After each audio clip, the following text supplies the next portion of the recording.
오늘은 이제 요한복음 말씀을 함께 전해드리도록 하겠습니다. 지금 요즘에 이제 세상을 이제 돌아가는 것을 이렇게 보시게 되면 예수 그리스도 안에서 하나가 되자 하는 이런 움직임이 많이 이제 일어나고 있습니다. 겉으로 볼 때는 굉장히 합리적이고 굉장히 좋은 것처럼 우리에게 들려지고 있습니다. 왜냐하면 모든 종교가 이제 추구하는 것이 이제 동일하다 이렇게 지금 이제 얘기를 하고 있는 거예요.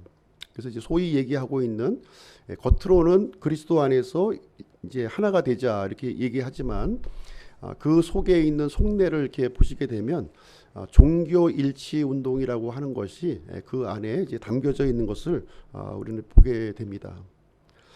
오늘날 이제 교회의 모습을 우리가 이제 보게 되면서 이제 본질을 잃어가고 있구나 하는 것을 우리가 이제 많이 생각을 해 보게 됩니다. 이제 마지막 때가 이제 다가오면서 이제 이런 특히 이제 이 그리스도론, 기독론이라고 하는 것이 많이 이제 혼잡되어지는 그런 것을 우리는 이제 목격하게 될 것입니다. 그리스도를 믿는 사람이 그리스도인들이에요. 그래서 우리 그리스도인들은 그리스도가 무엇인지, 그리스도에 대한 이 정체성을 분명히 알아야만 우리는 이제 그리스도인으로서의 삶을 이 땅에서 살아갈 수가 있는 것입니다. 이 그리스도론, 성경에서 얘기하고 있는 그리스도를 가장 정확하게, 가장 핵심적으로 가르쳐주고 있는 성경이 어떤 성경이냐?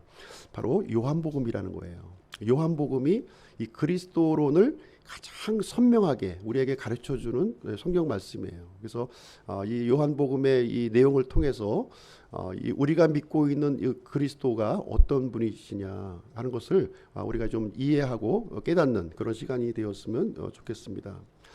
우리가 믿고 있는 이 그리스도는 우리를 사망에서 생명으로, 어둠에서 빛으로, 거짓에서 진리로, 그리고 마귀의 자녀에게서 하나님의 자녀에게로 옮겨주신 분이라는 거예요.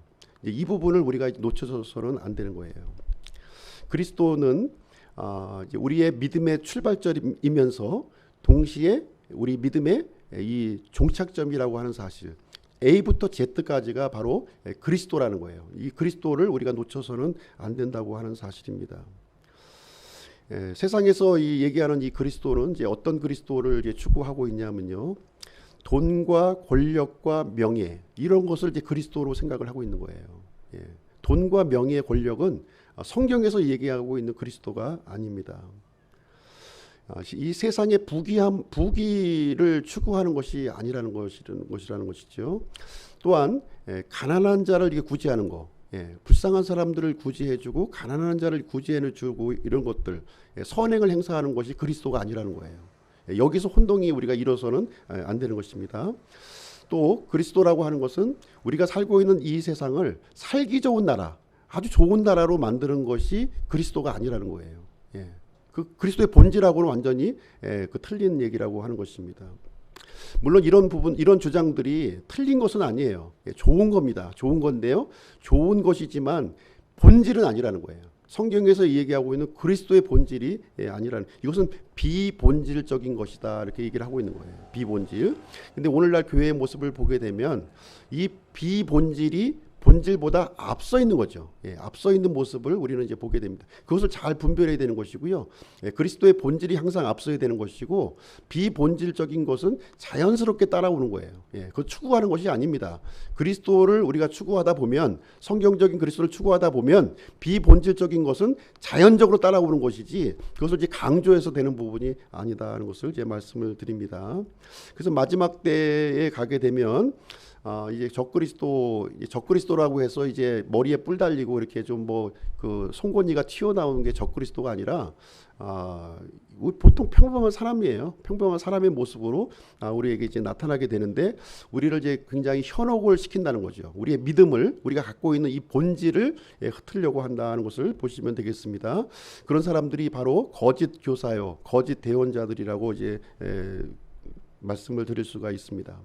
이런 사람들에게 이제 많은 그 사회의 유명인사, 힘 있는 사람들이 함께 하는 거예요. 그렇기 때문에 겉으로 볼 때는 그 안에 무엇이 있는 것처럼, 대단한 것처럼 이렇게 보여지는 모습을 우리는 볼 수가 있습니다. 그래서 사람들이 이제 생각하기에 이제 어떻게 생각하냐면 믿음 생활을 하더라도 나에게 이것이 유익이 되느냐 안 되느냐 가지고 판단을 한다는 거예요. 예. 그것은 그리스도의 본질하고는 전혀 관련이 없는 것입니다. 그리스도의 본질은 어떻게 판단해야 되냐면 나의 이익과 이익이 안 되는 것 가지고 판단하는 것이 아니라 하나님의 말씀 가지고 판단해야 되는 거예요. 하나님의 말씀을 기준으로 주셨기 때문에 그 말씀에 어긋나면 비본질인 거예요. 그 말씀의 합치가 되면 본질적인 것이고 우리는 본질을 붙들어야 되는 겁니다. 비록 우리에게 손해가 올지라도 나에게 피해가 올지라도 성경에서 옳다고 얘기하면 그 본질을 붙들어야 되는 것이 이제 우리가 이제 취해야 될 태도가 되겠습니다. 앞으로는 우리가 이제 성경에 있는 진리를 이렇게 붙잡는 그 일로 인해서 핍박받는 일이 생겨날 거예요. 핍박받는 일이 생겨날 겁니다. 그래서 사람들은 이제 이 비본질적인 것을 자꾸 강조할 거예요.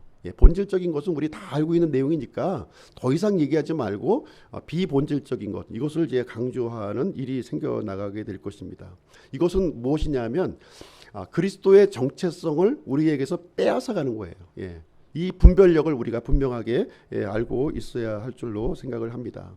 당장은 이 비본질을 추구하는 것이 굉장히 좋아 보이는 거예요. 굉장히 좋아 보입니다. 그렇지만 결국은 그것은 우리를 멸망으로 이끌어가는 것임을 우리가 알 필요가 있습니다. 오늘날 왜 우리에게 문제가 이렇게 많이 있습니까? 예전보다 살기도 좋아졌고 먹을 것도 이렇게 많이 좋은 것을 먹고 불과 50년 전보다 굉장히 좋은 호사스러운 것을 우리가 누리고 있음에도 불구하고 과거보다 왜 많은 문제 속에 우리가 살아가고 있나요? 그 이유는 단 한 가지예요. 예수님의 방법대로 우리가 하지 않기 때문에 그래요. 우리가 그리스도인이라고 얘기하면서 예수님의 방법대로 살지 않기 때문에 그 모든 문제점들이 이제 우리에게 생겨나가고 있다 이렇게 볼 수가 있습니다. 예를 들면 예수님께서 어떻게 말씀하셨나요? 하나님의 왕국과 하나님의 의를 구하라고 우리에게 말씀하셨어요. 첫째로 하나님의 왕국과 하나님의 의를 구하라 이렇게 말씀하셨어요. 그러면 나머지 것들을 채워주시겠다고 하나님이 약속해 주셨습니다. 근데 우리는 어떻게 살고 있나요? 첫째로 하나님의 왕국과 하나님의 의를 구하나요? 그렇지가 않잖아요. 우리가 구하는 건 뭐예요? 내 왕국과 내 의를 구하고 있는 삶을 살아가고 있는 겁니다. 예수님께서 하신 말씀과 정반대로 우리가 살아가고 있는 모습을 우리가 이제 목격을 하게 되는 것이죠. 그러다 보니까 여러 가지 문제점들이 생겨나는 거예요. 건강 문제도 생기고 재정 문제도 생기고 관계가 파탄되고 자녀 문제가 생기고 이런 우리가 본질을 놓쳐버리니까 이렇게 여러 가지 우리 인생에 살아가면서 나고 있는 그런 문제점들이 이제 발생하고 있는 것입니다.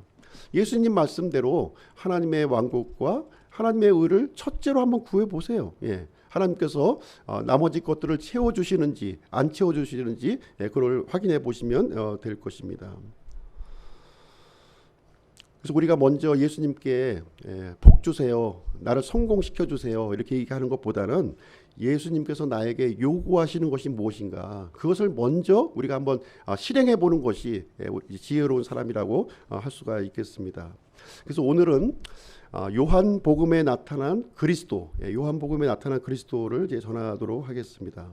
지금까지 우리가 이제 공관복음을 살펴보았어요. 마태복음, 마가복음, 그리고 이제 누가복음 세 개의 복음서를 우리가 살펴보았습니다. 중심 주제가 무엇인가요? 이 복음서의 중심 주제. 이 중심 주제는 예수님은 그리스도시요 하나님의 아들이라고 하는 사실을 공통적으로 우리가 증거하고 있는 거예요. 그렇죠? 역시 마찬가지입니다. 요한복음도 예수님은 그리스도요 하나님의 아들이라고 하는 사실을 선포를 해주고 있는 것입니다.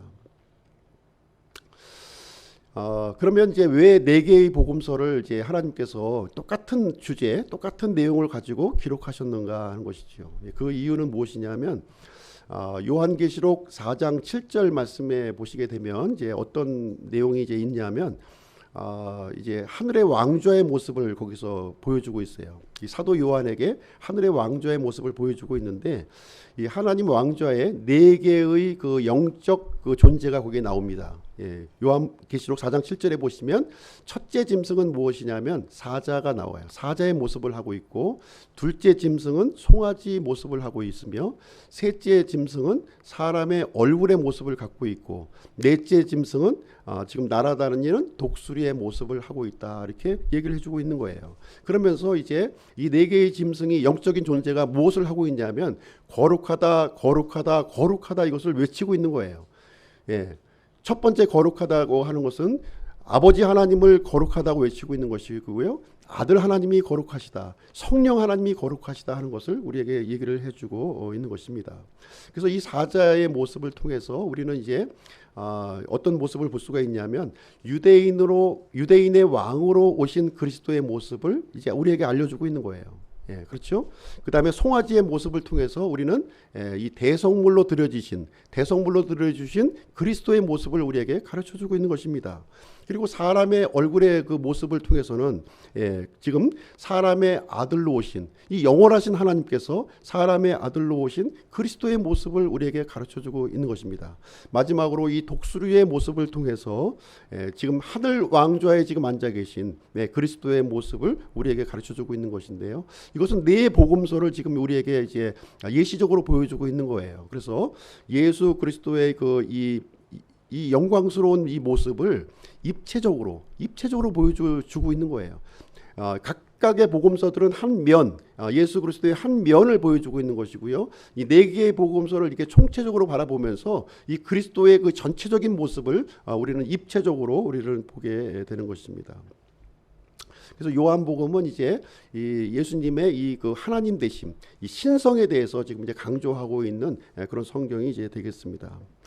요한복음을 기록한 기록자가 누구냐? 이제 대부분의 사람들이 이제 사도 요한으로 지금 이제 알려져 있습니다. 저도 개인적으로 그렇게 믿고 있고요. 이 사도 요한이 요한복음을 주도적으로 기록하셨다, 저는 그렇게 믿고 있습니다. 그런데 이 요한은 요한복음을 기록하면서 자신의 이름을 이제 한 번도 사용하지 않았다는 거예요. 요한복음에 나와 있는 요한이 등장하는데요, 이 요한은 100% 침례 요한을 가리키고 있는 거예요. 자신의 이름, 예수님의 12제자의 한 사람이었던 요한의 이름은 거기에 언급되지 않고 있는 모습을 보게 됩니다. 어떻게 표현을 하고 있냐면 자신의 이름을 주께서 사랑하신 제자라고 하는 표현을 쓰고 있는 거예요. 주께서 사랑하신 제자, 이렇게 사용을 하고 있어요. 요한복음 21장을 한번 보시겠습니다. 요한복음 21장.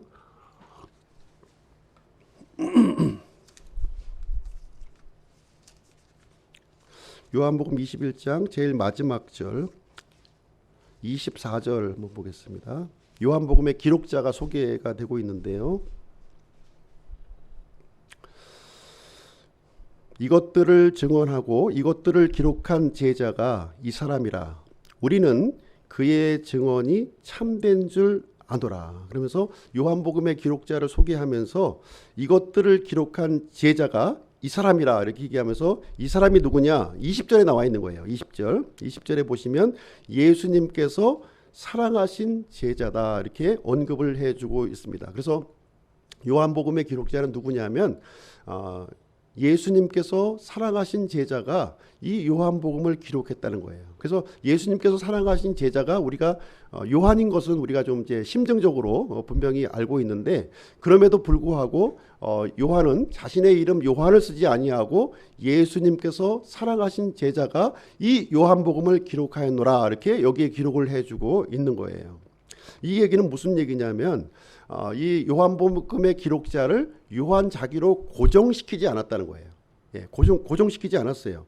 그리고 이제 24절 말씀에 보시면 우리는 그의 증언이 참된 줄 아노라, 이렇게 얘기하면서 복수의 대명사로 이렇게 받고 있는 모습을 통해서 볼 때 요한 한 사람이 이 요한복음을 기록한 것이 아니라 요한과 같이 이렇게 함께 했었던 주님으로부터 사랑을 받고 있었던 그 제자들이 지금 이제 요한복음의 기록에 참여했구나 하는 사실을 우리가 알 수 있는 내용이 이제 되겠습니다.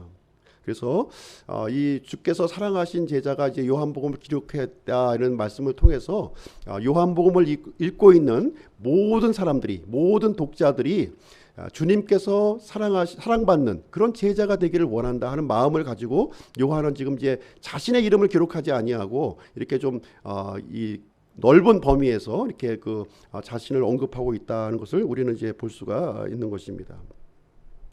요한복음의 이 기록 시기를 보시게 되면 이 4개 이 복음서 중에서 제일 나중에 기록이 된 거예요. 제일 나중에. 그래서 어느 정도 기간으로 보고 있냐면 주후 90년경으로 지금 이제 요한복음의 기록 시기를 대부분 이제 보고 있습니다. 그러면 이제 공관복음에 비교해서 한 20년이나 30년 뒤에 이제 요한복음이 기록이 된 것이죠.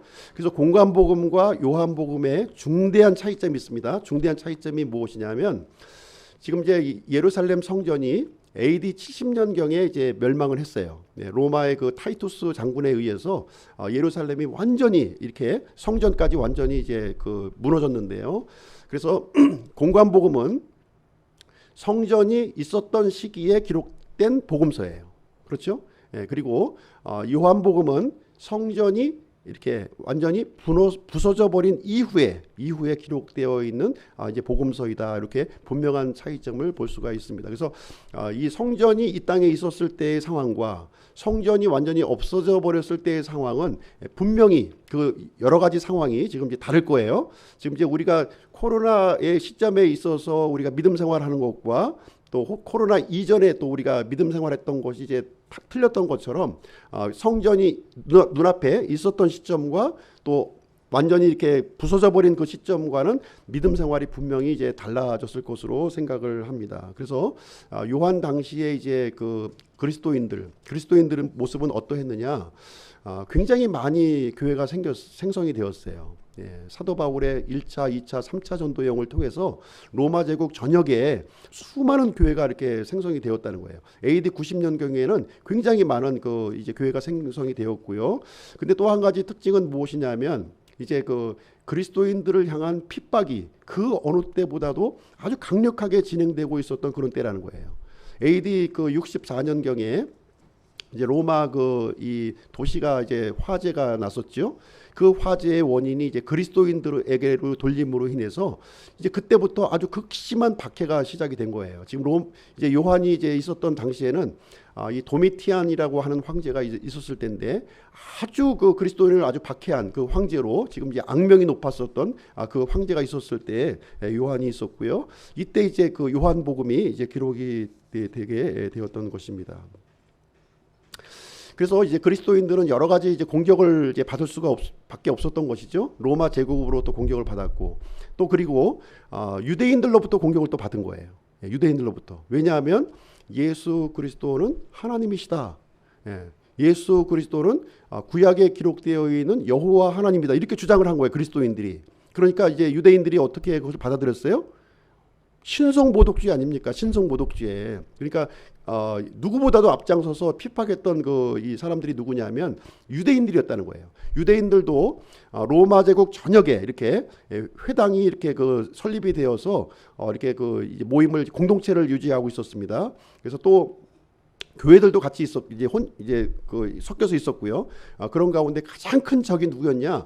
유대인들이었다는 거예요. 유대인들이 아주 그리스도인들을 아주 심하게 이렇게 박해했습니다.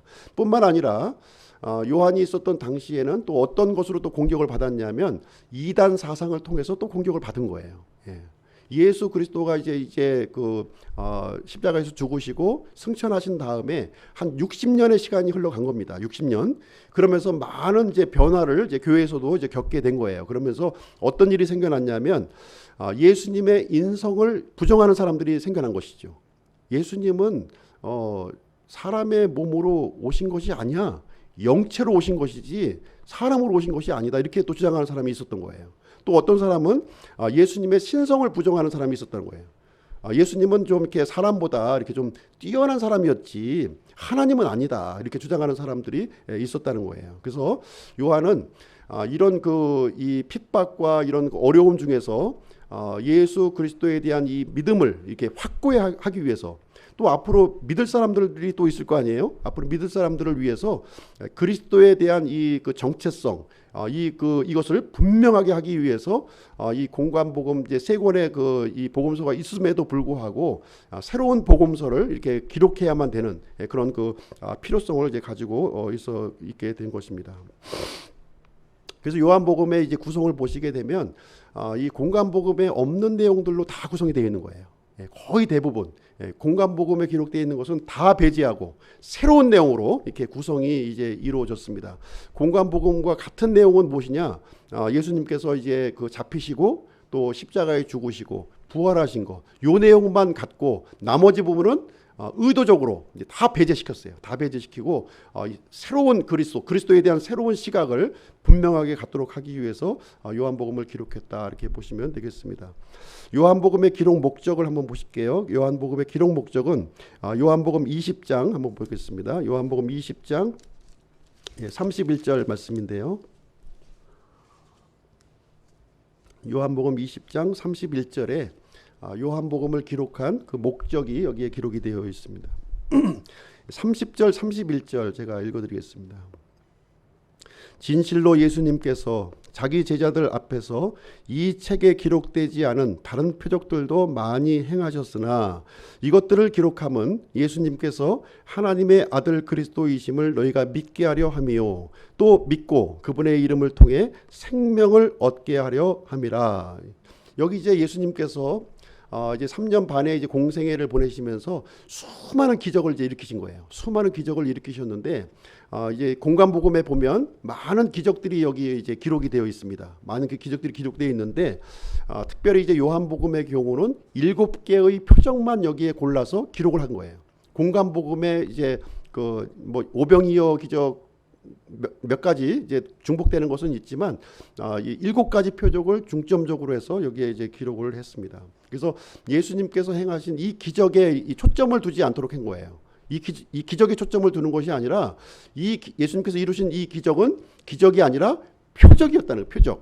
표적이라고 하는 것은 무슨 얘기냐면 영어로 사인이에요. 사인. 예. 우리 광고 간판을 우리가 사인이라고 그러잖아요. 광고 간판. 광고 간판이라는 거. 예수님께서 이 기적을 행하신 이것은 표적이다, 사인이다는 거예요. 영적인 의미를 가지고 있는 것이지 이 기적 자체의 의미가 있는 것이 아니다. 이 기적에서 나타내고자 하는 예수님의 이 영적인 메시지에 우리가 관심을 가져야 되는 것이지 이 기적 자체, 병 고치고 사람이 낫고 죽은 사람이 일어나고 이것 자체가 중요한 것이 아니라 여기에서 예수님께서 하시려고 하고 있는 그 메시지, 본질적인 메시지에 우리가 초점을 맞춰야 된다는 것을 이제 얘기를 해주고 있는 거예요. 그래서 7개의 표적이 쭉 나열이 되고 있지만 그 표적은 사람으로서는 할 수 없는 거라는 거예요. 사람으로서는 오직 하나님만이 하실 수 있는 내용을 거기서 기록을 해주고 있는 것이고요. 예수님은 하나님이시다 하는 사실을 이제 표적을 통해서 요한은 이제 강조를 해주고 있는 거예요. 그래서 요한복음이 이제 기록한 목적은 이제 2가지로 이제 우리가 집약을 할 수가 있는데요. 그것은 무엇이냐면 첫 번째로 예수님은 하나님의 아들이시요 그리스도라고 하는 사실을 믿도록 하기 위해서 이렇게 기록했다는 사실입니다. 두 번째는요, 요한복음에 기록된 목적은 예수님을 이렇게 하나님의 아들이요 그리스도로 알 뿐만 아니라 영원한 생명을 우리에게 소유하게 하려고 한다는 거예요. 예. 우리가 그리스도를 믿는다고 하는 거는 아멘 믿습니다 하고 끝나는 게 아니라는 거예요. 생명을 소유하는 것이라는 거예요. 그리스도의 생명을 소유하는 것이다 하는 사실을 얘기를 해주고 있고요. 이 요한복음은 굉장히 구체적이고요. 실제적인 거예요. 단순히 지적인 것을 우리에게 얘기해주고 있는 것이 아니라 이 지적인 내용이 우리 마음속까지 들어와야 된다는 거예요. 이 생명을 주신, 우리 마음속에 생명을 주신 이 그리스도를 우리가 이제 믿도록 하기 위해서 우리 이 요한복음을 기록해 주었다 하는 것입니다. 그래서 요한복음에서는 2가지를 발견해야 되는 거예요. 예수님이 그리스도요 하나님의 아들이시다. 그다음에 그 그리스도를 통해서 우리에게 영원한 생명을 소유하게 되었다까지를 우리가 얻어야 되는 내용이 이제 되겠습니다. 그래서 요한복음에는 이제 믿는다라고 하는 표현이 많이 나오는 거예요. 믿는다. 그럼 과연 믿는 게 무엇인가? 믿는 것이 뭐 불교에도 믿는다는 것이 있고 마호메트에서도 믿는다는 거 있는데 우리가 예수님을 믿는다고 하는 것이 무엇인가 하는 것을 지금 이제 이 요한복음은 구체적으로 우리에게 알려주고 있어요. 구체적으로 믿는 게 뭐냐? 네, 믿는 것은 영접하는 거라는 거예요. 내 마음 속에 영접하는 것이다. 머릿속으로 그냥 이게 담고 있는 그렇구나 하는 것을 끝나는 것이 아니라 내 마음 속에 영접하는 것이다 이렇게 얘기를 해주고 있고요. 또 어떤 표현을 해주고 있냐면 물이나 빵을 섭취하는 것처럼 내가 먹고 마시는 것으로 표현을 해주고 있는 거예요. 먹고 마시는 것. 그 음식물을 먹어서 우리가 에너지를 지금 나타내잖아요. 그렇죠? 네, 그래서 예수 그리스도를 통해서 우리가 영적인 에너지를 우리가 얻는 것이 바로 믿는 것이다 이렇게 얘기를 해주고 있고요. 또 포도나무와 가지의 그 비유를 통해서 어떻게 표현해주고 있습니까? 예수 그리스도에게 이렇게 붙어 있는 것으로 표현을 하고 있는 거예요. 연합하는 거. 예수 그리스도와 하나로 연합되는 것이 바로 믿는 것이다 이렇게 표현을 해주고 있습니다. 그리고 또 한 가지는 예수 그리스도께서 우리에게 하신 말씀을 내가 받아들이는 거예요. 말씀을 내가 받아들이는 것으로 표현을 해주고 있습니다. 그래서 요한복음에서는 굉장히 이 믿음이 구체적이고 실제적인 거예요. 그냥 뭐 비나이다 하는 것이 아니라는 거예요. 실질적으로 예수님께서 하신 그 말씀이 나를 통해서 실체화되는 것을 얘기하고 있는 거예요. 문자로 남아있으면 아무 소용없어요. 머릿속에 문자로 남아있는 것은 그 믿음하고 아무 상관이 없습니다. 그 말씀이 내 마음속에 들어와서 나에게 이제 피가 되고 살이 되는 것처럼 실체화되었을 때 그게 의미가 있다는 거예요. 영적인 의미가 있다는 것을 얘기를 해주고 있습니다. 그래서 요한복음의 이 믿음은 예수님께서 행하신 것을 그대로 따라하는 거예요.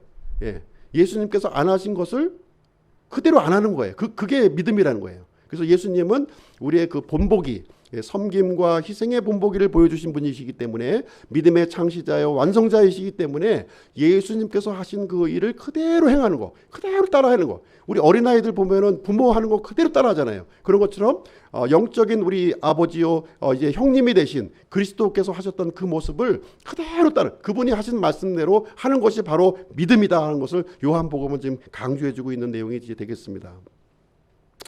그래서 오늘 이제 본문 말씀을 통해서요, 요한복음 1장 말씀을 이제 보시게 되면 오늘 본문을 통해서 예수 그리스도는 어떤 분이신지 그 정체성에 대해서 말씀을 드리도록 하겠습니다.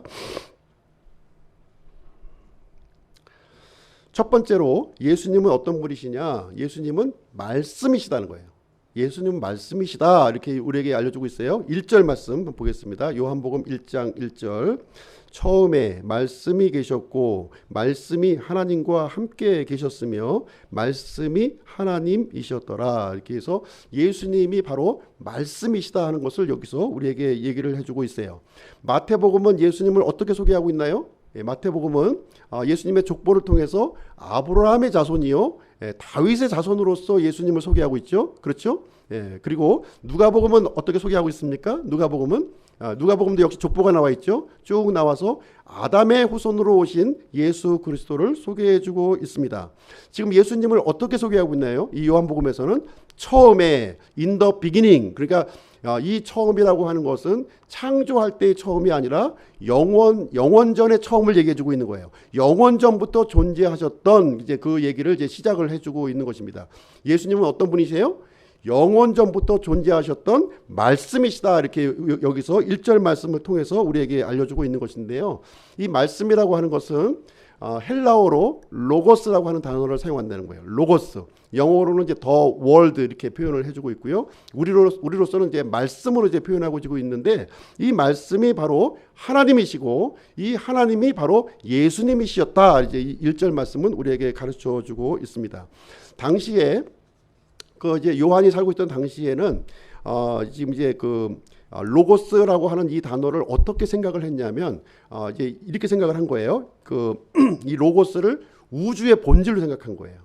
우주의 본질, 우주의 이치가 무엇이냐? 바로 로고스라는 거예요. 그래서 로고스를 우리가 깨닫게 되면 헬라 사람들이에요. 로고스를 깨닫게 되면 이 속세에서 이 죽음과 어두움과 이 거짓이 난무하는 이 세상에서 구원을 받게 된다 이렇게 생각을 한 거예요. 그 로고스가 이제 나에게 구원을 주는 것이 로고스다 이렇게 이해를 하고 있었어요. 그래서 요한은 그 로고스라고 하는 단어를 사용하면서 이 로고스, 이 헬라 사람들이 지금 이제 깨닫기를 원했던 그 로고스가 누구시냐? 예수 그리스도시다 이렇게 언급을 해주고 있는 거예요. 그래서 헬라 사람들이 추구했던 로고스는 소문자 로고스였어요. 소문자 로고스인데 지금 이 요한은 대문자 로고스를 사용하면서 신격을 여기에 부여시키시면서 이 하나님이신데 바로 이분이 이 말씀이신 예수 그리스도시다 하는 것을 여기서 이제 알려주고 있는 내용이 이제 되겠습니다. 이 말씀이라고 하는 단어는 우리말로 얘기하면은 이제 이제 길도자 있죠. 길도자로 표현할 수가 있는 거예요. 우리가 도를 깨닫는다고 그러잖아요. 예, 그렇죠? 헬라 사람들은 이렇게 로고스 하면은 그런 개념으로 받아들였던 거예요. 그 로고스, 그 도가 누구냐? 바로 예수 그리스도셨다. 이렇게 이제 요한은 여기서 증거를 하고 있는 내용이 이제 되겠습니다. 그래서 예수님은 어떤 분이시냐? 1절 말씀을 통해서 예수님은 하나님이셨고 영원전 처음에 이렇게 존재하셨던 로고스 말씀이셨다 이렇게 우리에게 알려주고 있는 것입니다. 두 번째로 예수님은 어떤 분이시냐? 이제 요한은 소개하기를 2절 3절 말씀을 통해서 예수님은 창조주셨다 이렇게 얘기해 주는 거예요. 창조주. 예수님 우리가 믿고 있는 이 구원자 그리스도는 창조주셨다는 거예요. 창조주. 예. 2절 3절 보겠습니다. 바로 그분께서 처음에 하나님과 함께 계셨고 모든 것이 그분에 의해 만들어졌으니 만들어진 것 중에 그분 없이는 만들어진 것이 하나도 없었더라. 이렇게 해가면서 예수 그리스도 말씀이신 로고스이신 예수 그리스도께서 모든 만물을 만드신 창조주 하나님이셨습니다. 요한은 여기서 얘기를 해주고 있습니다. 예수님이 창조주 하나님이라고 하는 사실 믿으십니까? 예, 예수님은 창조주 하나님이시라는 거예요. 비록 사람의 몸으로 이 땅에 오셨지만 창조주셨다 이렇게 얘기를 해주고 있어요. 골로새서 1장 15절 17절 말씀을 통해서도 보시면 예수님을 통해서 모든 우주 만물을 창조하셨다 이렇게 우리에게 얘기해주고 있고요. 자신을 위해서 모든 것을 만드셨다는 거예요. 이 세상의 모든 존재하는 것들은 누구를 위해서 존재했어요? 예수 그리스도를 위해서 모든 것을 창조하셨다고 우리에게 알려주고 있는 것이에요. 그래서 모든 것이 그분에 의해 만들어졌으니 만들어진 것 중에 그분 없이 만들어진 것은 하나도 없었더라 이렇게 얘기를 하면서 이 보이고 있는 이 우주, 이 천체, 태양이 있고 별이 있는 모든 우주를 디자인하신 분이 누구예요?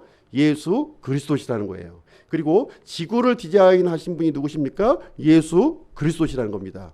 공중에 날고 있는 이 날짐승들을 디자인하신 분이 누구십니까?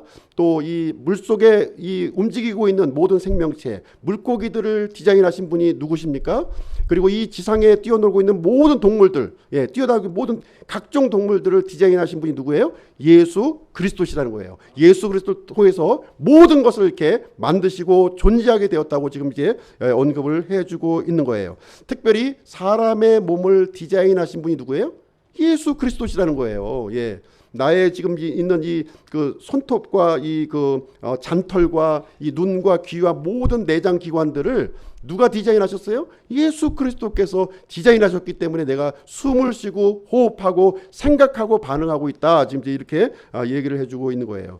얼마나 경이롭고 얼마나 신비스러운 일이 되겠습니까? 그 신비스러운 일을 이루신 분이 바로 예수 그리스도, 예수님은 창조주시다 이렇게 이걸 증거하고 있는 것이 되겠습니다. 세 번째로 예수님은 어떤 분이시냐? 4절부터 이제 9절까지 이제 말씀에 이제 되어 있는데요. 예수님은 생명이요 빛이시라는 거예요. 생명이요 빛이시다. 이제 이것을 우리에게 얘기해 주고 있어요. 4절 5절을 제가 한번 읽어드리도록 하겠습니다. 그분 안에 생명이 있었으며 그 생명은 사람들의 빛이더라. 그 빛이 어둠 속에 빛이 돼 어둠이 그것을 깨닫지 못하더라. 여기 이제 그 생명과 빛이라고 하는 단어를 한번 유심하게 한번 보세요.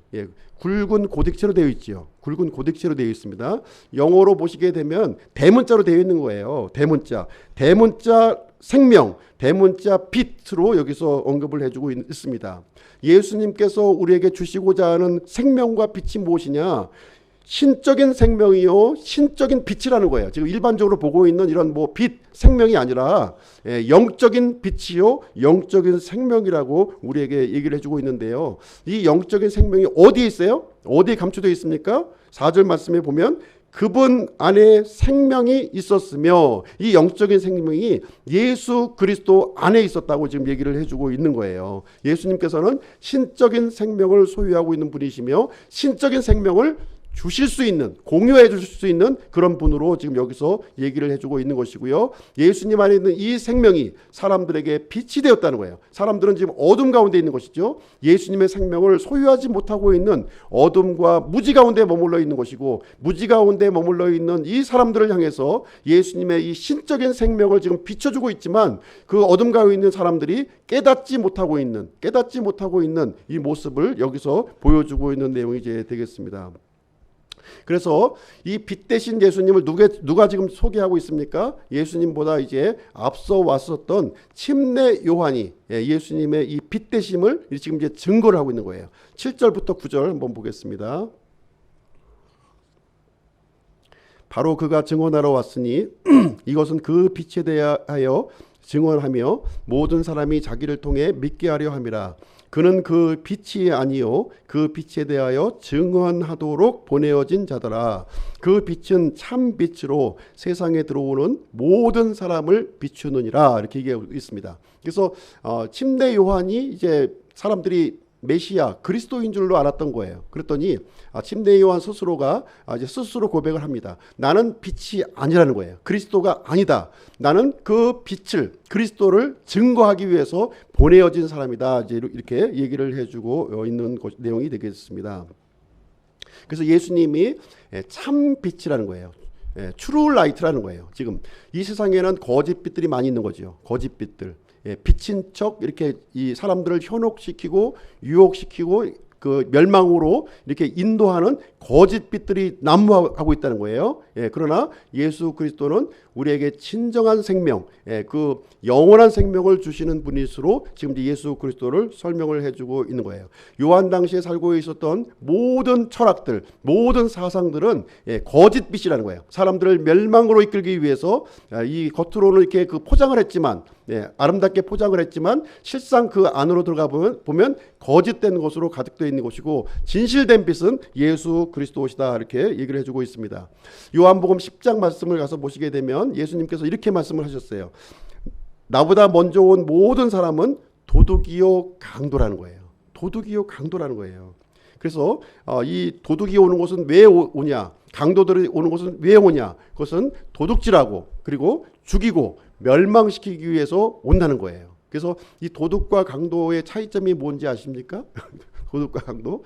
도둑은 내 것을 몰래 가져가는 사람이 도둑이에요. 그렇죠? 내 것을, 내 소유의 것을, 내가 가지고 있는 것을. 강도는 내 것을 가져가는데 강제로 이렇게 뺏어가는 것이 강도입니다. 그렇죠? 우리가 갖고 있는 소중한 것들이 무엇입니까? 하나님께서 주신 소중한 것들이 있는 거예요. 우리는 하나님의 은혜 가운데서 모든 것을 살고 있는데, 그렇죠? 생명도 주시고 우리에게 이 지혜도 주시고 우리가 이 세상을 살아갈 수 있는 여러 가지 것들을, 이 복된 것들을 허락해 주셨는데 이것을 빼앗아가는 존재가 있다는 거예요. 이것을 망가뜨리고 빼앗아가는 존재가 있는데 그것은 도둑이요 강도요. 지금 예수님께서는 거짓빛이라고 지금 얘기를 해주고 있는 거예요. 그 사람들이 하는 일은 무엇이냐? 영원한 생명을 주는 것이 아니라 오히려 죽이고 멸망시키는 데 있다, 목적이 있다 하는 것을 여기서 얘기를 해주고 있습니다. 그래서 예수님은 사람들에게 이 영적인 생명, 영적인 빛을 주시는 분이시다. 그래서 예수님을 꼭 붙들어야 된다는 거죠. 꼭 붙들어야 된다는 거예요. 그분 붙드는 것이 사는 길이고, 다른 거 붙들면 이렇게 멸망과 이렇게 파멸의 길로 간다, 이 얘기를 해주고 있는 것입니다. 네 번째로 예수님은 어떤 분이시냐? 10절부터 14절까지 이제 언급되어 있는데요. 예수님은 육신을 입으셨다는 거예요. 예수님은 육신의 몸을 입으셨다는 겁니다. 육신의 모습. 10절부터 14절 제가 한번 읽어드리도록 하겠습니다. 그분께서 세상에 계셨으며 세상이 그분에 의해 만들어졌으되 세상이 그분을 알지 못하였고 그분께서 자기 백성에게 오심에 그분의 백성이 그분을 받아들이지 아니하였으나 그분을 받아들인 자들 곧 그분의 이름을 믿는 자들에게는 다 하나님의 아들이 되는 권능을 그분께서 주셨으니 이들은 혈통으로나 육신의 뜻으로나 사람의 뜻으로 나지 아니하고 오직 하나님에게서 태어난 자들이니라. 말씀이 육신이 되어 우리 가운데 거하심에 우리가 그분의 영광을 보니 아버지의 독생하신 분의 영광이요 은혜와 진리가 충만하더라. 그래서 보이지 않는 하나님, 영원전부터 존재하셨던 그 말씀이신 그 하나님께서 보이는 하나님으로 이 땅에 오셨다는 거예요. 보이는 하나님 오신 분이 누구시냐? 예수 그리스도시다. 이렇게 얘기를 해주고 있습니다. 영광 가운데 계셨던 그분께서 지금 이 그 낮고 천한 이 땅, 이 지상으로 내려오셨다는 거예요. 지상으로 내려오셨다. 예. 그래서 이것을 무엇이라고 얘기하냐면 예수님의 내리막 이렇게 얘기하는 거예요. 예. 예수님은 내리락 오르락 하시는 분이에요. 그렇죠? 예, 내리락 오르락. 지금 이제 예수님의 내리락이 뭐냐면 영광스러웠던 그 예수님께서 이제 비천한 사람의 몸을 입고 이 땅에 오셔서 사람을 섬기시고 또 희생하시고 십자가에서 죽으시기까지의 모습이 예수님의 내리락인 거예요. 그리고 예수님께서 죽은 자 가운데서 이 부활하셔서 하늘 보좌 높은 곳에 올라가서 승천하셔서 지금 이제 하나님의 왕좌에 앉아 있는 것이 바로 예수님의 오르락을 얘기해 주고 있는 거예요. 그렇죠? 예. 지금 이제 예수님의 육신을 입으셨다고 하는 것은 무엇이냐면 예수님의 내리락하신 예수님의 모습을 우리는 이제 보여주고 있는 것이 되겠습니다. 빌립보서 2장 6절로부터 8절까지의 말씀을 보시게 되면 예수님은 본질상 하나님의 형체를 가지셨던 분이셨지만 자신을 낮추고 비우셔서 종의 형체를 이렇게 입으시고 그리고 또 자기를 죽기까지 이렇게 순종하셨던 누구를 위해서요? 우리를 살리시기 위해서 우리와 죄와 죽음 가운데 멸망 가운데 가고 있었던 우리 사람들을 살리시기 위해서 그 영광스러운 그것을 버리시고 자신을 비우시고 그리고 십자가에 죽으시기 위해서 육신을 입으셨다고 우리에게 말씀을 해주고 있는 것입니다. 예수님께서 육신을 입으신 목적은 단 한 가지인 거예요. 죽으시기 위해서. 자신의 죽음을 통해서 우리를 살리시기 위해서 그 일을 해주시기 오신 겁니다. 그래서 예수님을 자신을 어떻게 비유했어요? 한 알의 미랄로 비유하신 거예요. 한 알의 미랄. 한 알의 미랄이 그냥 있으면 하나의 미랄로 그대로 남아있지만 이 미랄이 땅에 떨어져서 죽게 되면 많은 열매를 맺게 되잖아요. 그래서 예수님이 십자가에서 죽으심으로 말미암아 그 생명을, 그 영원한 생명, 그 빛을 우리 사람들에게 전달해 주심으로 말미암아 예수님과 같은 영광스러운 모습으로 우리를 바꿔주셨다. 이렇게 얘기를 해주고 있는 내용이 되겠습니다. 그래서 예수님은 우리 사람들에게 멸망할 수 없는 밖에 사람들에게 생명을 주시기 위해서 육신의 몸을 입으셨고요. 내리락 하셨다고 하는 사실을 얘기해 주고 있습니다. 그래서 우리는 어떤 모습을 본받아야 되느냐? 예수님의 내리락 하신 모습을 우리는 본받아야 되는 거예요. 어떻게 내리락 하셨는지 그 모습을 본받는 거예요. 우리가 믿음이라고 하는 것은 이렇게 영광스럽고 이렇게 이것을 본받는 게 아니라 자동적으로 주어지는 것이고요. 내리락을 하게 되면 자동적으로 주어지는 거예요. 오르락은요. 그래서 예수님께서 어떻게 내리락 하셨는가? 나도 예수님과 같이 내리락한 모습을 우리가 가져야 되겠구나 하는 것이 바로 우리가 이 세상에 살아가는 이 우리 믿음 생활의 모습인 것을 우리에게 가르쳐 주고 있습니다. 다섯 번째로 예수님은 어떤 분이시냐? 15절부터 18절까지 말씀을 보시게 되면요.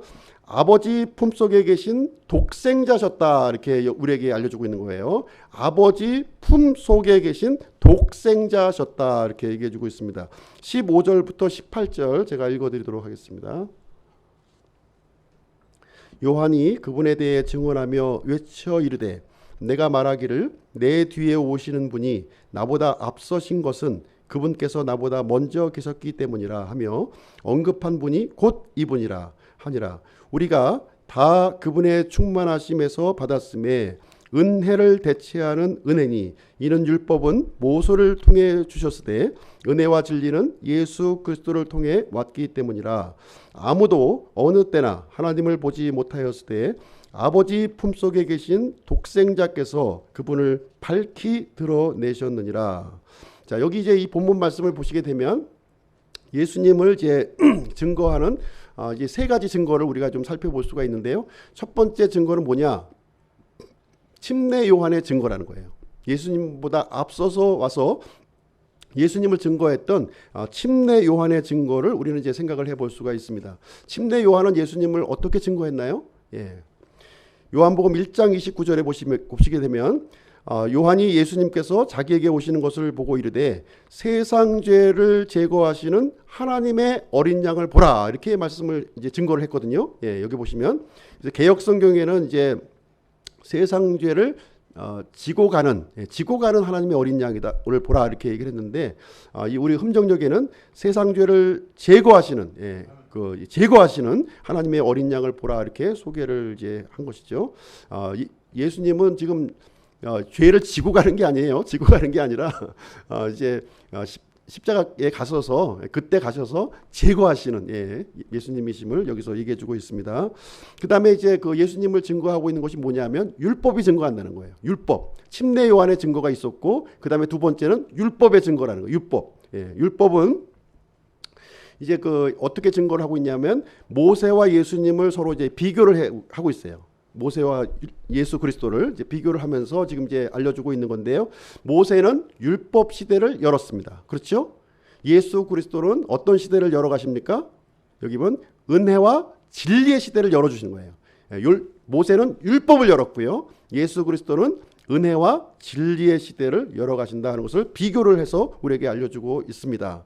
그래서 모세는 이 율법을 통해서 누구를 증거했어요? 예수 그리스도를 증거한 거예요. 그렇죠? 그래서 이 율법은 예수 그리스도로 인도하는 훈육 선생이라는 거예요. 율법 자체가 우리에게 의를 주는 것이 아니라 율법은 예수 그리스도께로 인도하는 이 가이드가 된다는, 인도자가 된다고 하는 사실을 여기서 이제 언급을 해주고 있는 거예요.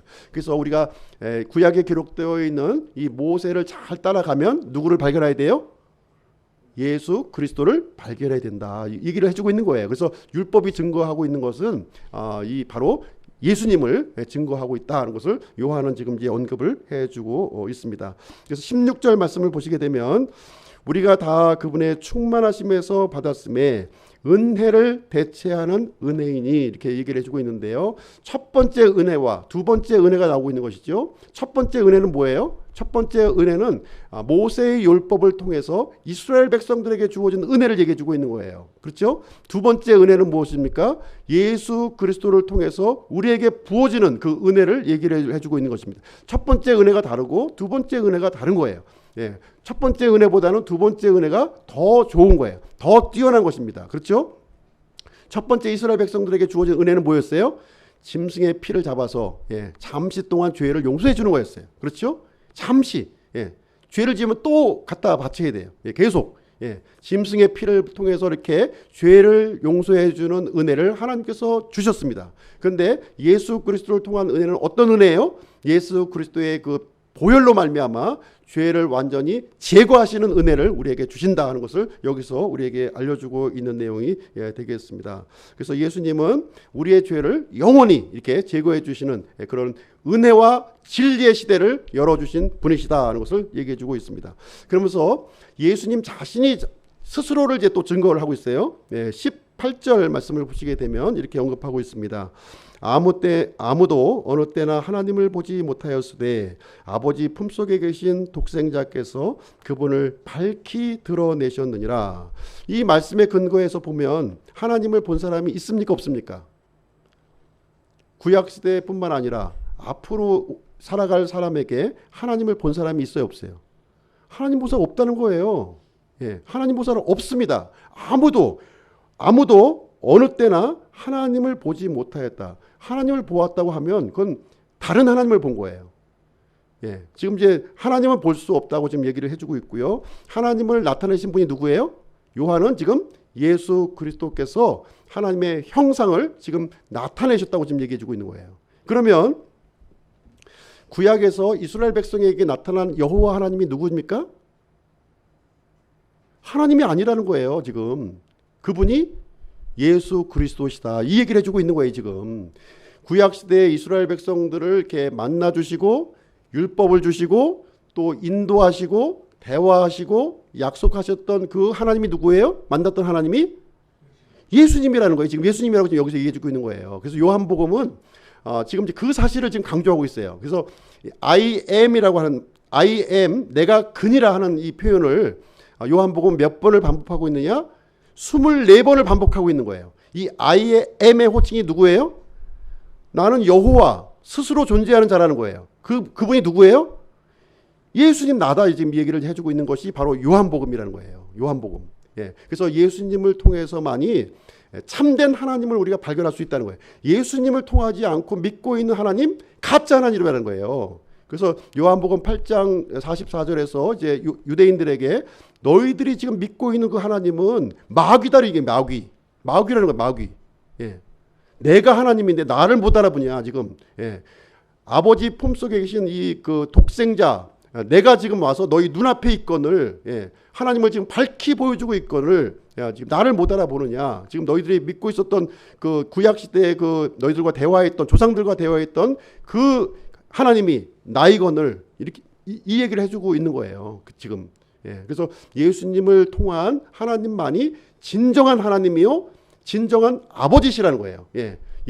예수님께서 하나님을 아버지라고 이제 표현을 이제 요한복음에 반복해서 지금 진행되고 있습니다. 그 아버지가 누구시냐? 예수님의 아버지가 우리의 아버지가 되는 거예요. 우리의 아버지. 예. 예수님의 아버지가 우리의 아버지요. 예수님의 하나님이 우리의 하나님이시다. 이 얘기를 분명하게 탁 집어넣고 있는 거예요. 예. 예수님의 그 틀 안에서 하나님을 보아야지, 예수님 이 그리스도 밖에서 보거나 발견한 그 하나님은 가짜 하나님이라는 거예요. 알라 가짜 하나님이라는 거예요. 그렇죠? 예. 그 몰몬교에서 믿고 있는 하나님 가짜 하나님이라는 거예요. 진짜 하나님은 누구예요? 예수 그리스도가 진짜 하나님이시요, 예수 그리스도께서 가르쳐 주시는 그 아버지, 그 하나님이 진짜 하나님이다. 이 요한복음은 이것을 강조하니까 지금 어떤 일이 생겨요? 유대인들이 죽이려고 작정하는 거죠. 지금 이놈이 지금 하면서 지금 이제 완전히 그냥 뭐 아주 적대적인 관계가 막 돌입되는 게 그 이유인 거예요. 그래서 결국은 예수님이 십자가에서 그 일로 죽으시기까지 하게 되는 일이 생겨난 것이고, 그 다음에 십자가에서 부활하심으로 말미암아 진짜 내가 참된 하나님이라고 하는 사실을 온 세상에 선포했잖아요. 예. 그것이 흔들리고 있었던 거예요. 요한 그 당시에. 그래서 그것을 예수님의 이 그리스도의 정체성, 예수님이 참 하나님이시요, 참 그리스도라고 하는 사실을 여기서 알려주고 있는 내용이 이제 되겠습니다. 그래서 독생자라고 하는 단어가 나오는데요. 독생자가 이제 대역성경처럼 독생하신 하나님 이렇게 하면 안 되는 거예요. 이거 잘못된 번역입니다. 이것은 독생자, 영어 표현으로 보시게 되면 only begotten son이에요. only begotten son. 예, 그래서 독생자예요. 독생자. 예, 독생자로 우리가 번역을 해야지 확실합니다. 그래서 하나님은 이렇게 사람처럼 이렇게 태어나고, 예, 태어나는 게 아니라는 거예요. 그래서 이제 이 얘기를 예수님께서 처음으로 지금 이제 언급하시는 거예요. 이 삼위일체에 대한 이 비밀을 예수님이 처음 요한복음에서 언급하고 있는 거예요. 지금 요한복음을 근거로 해서 우리는 삼위일체를 우리가 아는 거예요. 예. 구약에서 삼위일체 발견할 수 있습니까? 발견할 수 없어요. 우리는. 예. 그 요한복음을 통해서 삼위일체 하나님을 우리가 발견하게 되는 것입니다. 예수님은 아버지 품속에 있는 독생자셨다. 그래서 같은 하나님이시지만 이 다른 인격체로 표현하심을 통해서 이제 하나님이 이 세 분의 그 인격체, 구별된 인격체로 존재하신다고 하는 사실을, 아버지 하나님과 독생자와 그리고 그 성령 하나님, 세 분의 하나님으로 존재하신다는 사실을 이 요한복음에서 비로소 우리에게 알려주신 거예요. 그럼에도 불구하고 우리가 아버지 하나님이 계시고 아들 하나님이 있는데 어떻게 그 두 분이 하나 있을 수가 있지 하는 것을 우리 인간의 생각으로는 이해가 안 되죠. 계속 이해가 안 되는 거예요. 계속 이것을 이해가 되게끔 이제 말씀을 드리겠습니다. 예. 굉장히 단순한 거예요. 우리 그 아버지와 아들의 개념을 우리가 이 프레임을 갖고서 이 삼위일체를 이해하려고 그러면 죽었다 깨어나도 이해할 수가 없는 거예요. 예. 죽었다. 왜냐하면 아버지와 아들은 항상 우리는 몇 사람으로 기억하고 있어요? 두 사람으로 기억하고 있잖아요. 두 사람으로 기억하는데 어떻게 하나가 될 수 있어요? 이건 불가능하잖아요. 이거는 인간의 개념으로는 불가능한 거예요. 그렇죠? 아버지는 항상 나보다 먼저 태어나셨어요. 시간적으로. 그리고 내가 여기 있으면 아버지는 다른 공간에 있을 수밖에 없어요. 항상 두 사람이에요. 우리 아버지와 아들은 항상 두 사람이었어요. 항상 두 사람. 그런데 예수님은 아버지 하나님과 아들 하나님이 하나이다 이렇게 얘기를 하는 거예요. 어떻게 하나가 될 수 있냐? 이것은 인간의 그 이 개념을 가지고는 이해할 수가 없는 거예요. 우리 인간은 어떻게 되어 있습니까? 시간과 공간의 개념에 갇혀 있는 사람이에요. 이 시간과 공간의 개념에 갇혀서 이 하나님을 이해했을 때는 이해할 수가 없다는 거예요. 하나님의 관점으로 이해를 해야 되는 거죠. 그렇죠? 하나님에게는 시간적인 제약이 있습니까? 없습니까? 하나님에게 시간적인 제약이 있어요? 없어요? 없잖아요. 하나님에게는 이 시간적인 개념을 빼버려야 돼요. 그리고 하나님에게는 공간적인 개념이 있습니까? 없습니까? 빼버려야 돼요. 그러니까 시간과 공간을 빼야 돼요. 먼저냐 나중이냐 이거를 생각하면 안 돼요. 이쪽이냐 저쪽이냐 생각하면 안 돼요. 그러니까 하나님은 항상 하나인 거예요. 항상 시간과 공간의 개념을 배제시키기 때문에 항상 하나라는 거예요. 항상 하나. 무슨 얘기인지 아시겠죠? 예, 그 개념으로 보시면 되는 거예요. 그래서 하나님 아버지와 아들 하나님은 뭐만 남아요? 남는 게 그러면 관계만 남는 거예요. 관계. 아버지 하나님과 아들 하나님과의 관계, 아버지 하나님과 성령 하나님과의 관계, 성령 하나님과 예수님과의 관계, 요거만 남는 거예요. 지금 예수님이 지금 이제 아들 하나님으로서 지금 이 땅에 오셨어요. 예, 이 땅에 오셨는데 지금 오셨지만 하나님이시잖아요. 신분이. 그러니까 시간과 공간의 제약이 있어요, 없어요? 단순히 육체만 지금 제약을 받고 있는 거예요. 육체만. 예. 이 신분 자체는 제한이 없는 거예요. 시간과 공간이. 그 상태에서 지금 이제 이 기록된 이 말씀이 어떤 부분은 이해가 될 것 같기도 하고 어떤 부분은 이해가 안 될 것 같기도 하고 이렇게 되는 거예요. 그래서 시간과 공간의 개념을 빼버리면 다 이해되는 거예요. 다. 예, 다 이해되는 거예요. 멀리 있는데 사람을 말씀으로도 고쳐주는 일이 생기는 것이고, 예, 그렇죠? 예, 바다 위를 걸어서 가실 수도 있는 일이고, 이런 일들이 예, 가능한 거예요. 시간과 공간의 개념을 빼버리니까, 예, 이것이 예, 이루어지는 겁니다. 그래서 그 부분만 생각하면 예, 삼일체 개념을 우리가 이제 다는 이해는 못하지만 하나님이 그런 분이시구나 하는 사실을 우리가 이제 알 수 있는 그런 내용이 이제 되겠습니다. 그래서 내 관점으로 그리스도를 이해하시면 안 되는 것이고요. 그리스도의 관점으로 이해하면 다 풀리는 거예요. 다. 예, 모든 것이 다 풀리는 겁니다. 그래서 이 그리스도는 너무나도 귀중한 분이시고요. 우리가 놓쳐서는 안 된다는 겁니다. 그리고 이제 예수님 같이 우리가 행하는 겁니다. 우리 믿음 생활을 하는 것은 예수님이 모든 본보기를 다 보여주셨어요. 지금까지 예수님 같이 하는 거예요. 그것이 가장 믿음 있는 사람이에요. 믿음 있는 사람. 예, 시간이 되면 제가 좀 예화를 하나 소개를 하려고 했는데 그냥 이제 말씀드리겠습니다. 예수님처럼 행하는 것이 우리 믿음 생활이에요. 예. 그래서 사람들이 왜 지금 코로나가 지금 이렇게 심한데 정부에서 가지 말라고 그러는데 왜 교회 가요? 이렇게 물어보면 어떻게 답해야 돼요? 예수님이 예배를 드렸으니까 나도 예배 드리는 거예요. 예수님이 드리셨기 때문에 그게 답이에요. 왜 기도합니까? 왜? 예수님이 기도하셨으니까 우리 기도하는 거예요. 예.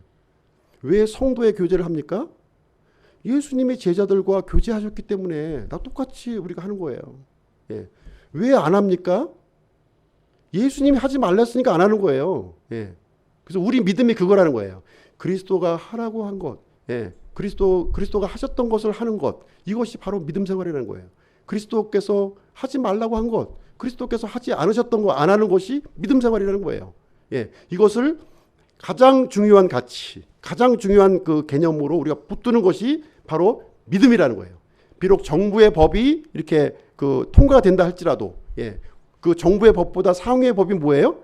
그리스도의 법이잖아요. 우리는 그리스도의 법을 지배받고 있는 사람이잖아요. 그 법 안에 살고 있는 것이 바로 믿음 생활이다. 이것이 요한복음에서 가르쳐주는 그리스도의 정체성이라는 거예요. 이 정체성과 어떻게 하라는 거예요? 우리가 받아들이라는 거예요. 이게 붙어 있으라는 거예요. 붙어 있으라. 이것을 이 그리스도를 받아들이고 영접해라. 내 마음의 중심에 이렇게 두고 이렇게 그 붙어 있으라는 거예요. 예, 그분으로부터 이렇게 영양분을 공급받고 이렇게 하는 것이 예, 믿음 생활이다 하는 것을 지금 얘기해주고, 우리 육신은 죽어서 이렇게 그 땅으로 묻어져서 이렇게 다 흩어져 버리겠지만 예수 그리스도 이 영원하신 분, 생명과 빛이 되신 분과 이렇게 연합해 있으면 우리는 이제 몸은 없어지지만 우리의 존재는 영원히 예, 그리스도와 함께 존재한다고 하는 것이 여기서 가르쳐주고 있는 붙잡아야 될 우리 믿음이다, 이렇게 얘기를 해주고 있는 거예요.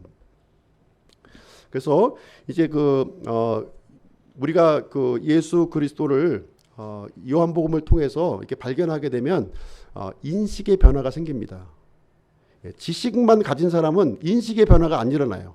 이게 이 예수 그리스도를 내 마음속에 영접하잖아요. 그러면 인식의 변화가 생기는 거예요. 이 요한복음은 이 내용들이 굉장히 많이 기록되어 있어요.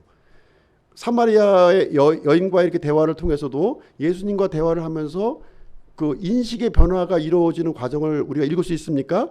처음에 유대인인 줄 알았잖아요. 그렇죠? 근데 예수님을 자꾸 대하다 보니까 이 야곱보다 큰 사람, 뭐 대언자인 것 같기도 해. 그러더니 그리스도인 것을 발견하면서 어떻게 했어요? 자기 물동에 걸어다 두고 예수 그리스도 만났다고 증거를 다니잖아요. 그렇죠? 이런 일이 생기는 거예요. 예. 그래서 가늠한 여인도 마찬가지고 예수님을 만났던 그 이 요한복음에서 니고데모도 마찬가지. 니고데모는 뭐 단박에 변하지는 않았지만 조금씩 바뀌는 거예요. 예수님에 대한 거를 이제 마음속에 이렇게 받아들이면서 조금씩 바뀌면서 나중에 어떻게 해요? 예수님이 죽으셨을 때 그 시신 찾으러 가잖아요. 예. 다 지금 이 죄인이라고 지금 이제 사형수라고 했는데 목숨 걸고 나가지 않습니까? 이 그리스도를 발견한 사람들은 목숨 걸고 나가는 거예요. 목숨 내놓고 더 중요하니까 그 가치가 더 소중하니까 나가는 것이 이 요한복음이 그 내용을 이제 가르쳐주고 있는 내용이 되겠습니다. 그래서 예수님을 그리스도로 발견하셨습니까? 예수님을 통해서 영원한 생명을 소유하셨나요? 예수님을 영접했다면 예수님 안에 있는 영원한 생명도 우리가 소유하고 있는 거예요. 지금 현재 지금부터 소유하고 있는 겁니다. 그렇죠? 이 요한복음 1장에 기록되어 있는 이 로고스 말씀을 깨달으셨나요? 도를 깨달으셨습니까? 달라져야 되는 거죠. 깨달았는데 그냥 있으면 뭐예요? 안 깨달은 거죠. 그거는 달라진다는 거예요. 요한복음에서는 달라지는 모습이 나와 있어요. 지금 변화되는 모습이 팍팍팍 나오고 있어요. 실질적인 거라는 거예요. 생명에 들어있는 자와 생명이 없는 자와 빛이 있는 자와 어둠 속에 있는 자와 이 완전히 틀리다는 거예요. 마귀의 자녀와 이 하나님의 자녀가 완전히 틀리다는 것을 여기서 얘기를 해주고 있는 거예요. 그리스도를 발견한 사람들의 이 공통적인 특징이 있어요. 공통적인 특징. 그건 뭡니까? 그리스도를 전하러 다니는 거예요. 내가 만난 그리스도, 이 생명의 주 그리스도의 하나님이신 분을 전하러 다니는, 파리파리 전하러 다니는, 내가 귀한 걸 깨달았으니까 이거 전하는 일이 생겨난다고 하는 사실입니다. 우리 마지막으로 시간이 좀 많이 지나긴 했는데요. 고린도전서 9장 말씀 읽고 마치도록 하겠습니다. 고린도전서 9장.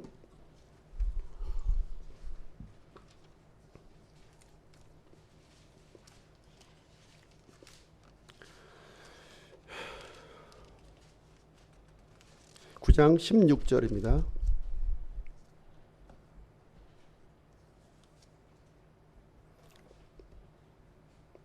고린도전서 9장 16절 255페이지이고요. 읽어드리겠습니다. 내가 복음을 선포할지라도 자랑할 것이 없나니 이는 필연적으로 내가 해야 하기 때문이라. 만일 내가 복음을 선포하지 아니하면 참으로 내게 화가 있으리로다. 사도 바울이 다마스커스를 가는 도중에 누구를 만났습니까? 부활하신 예수 그리스도를 만났어요.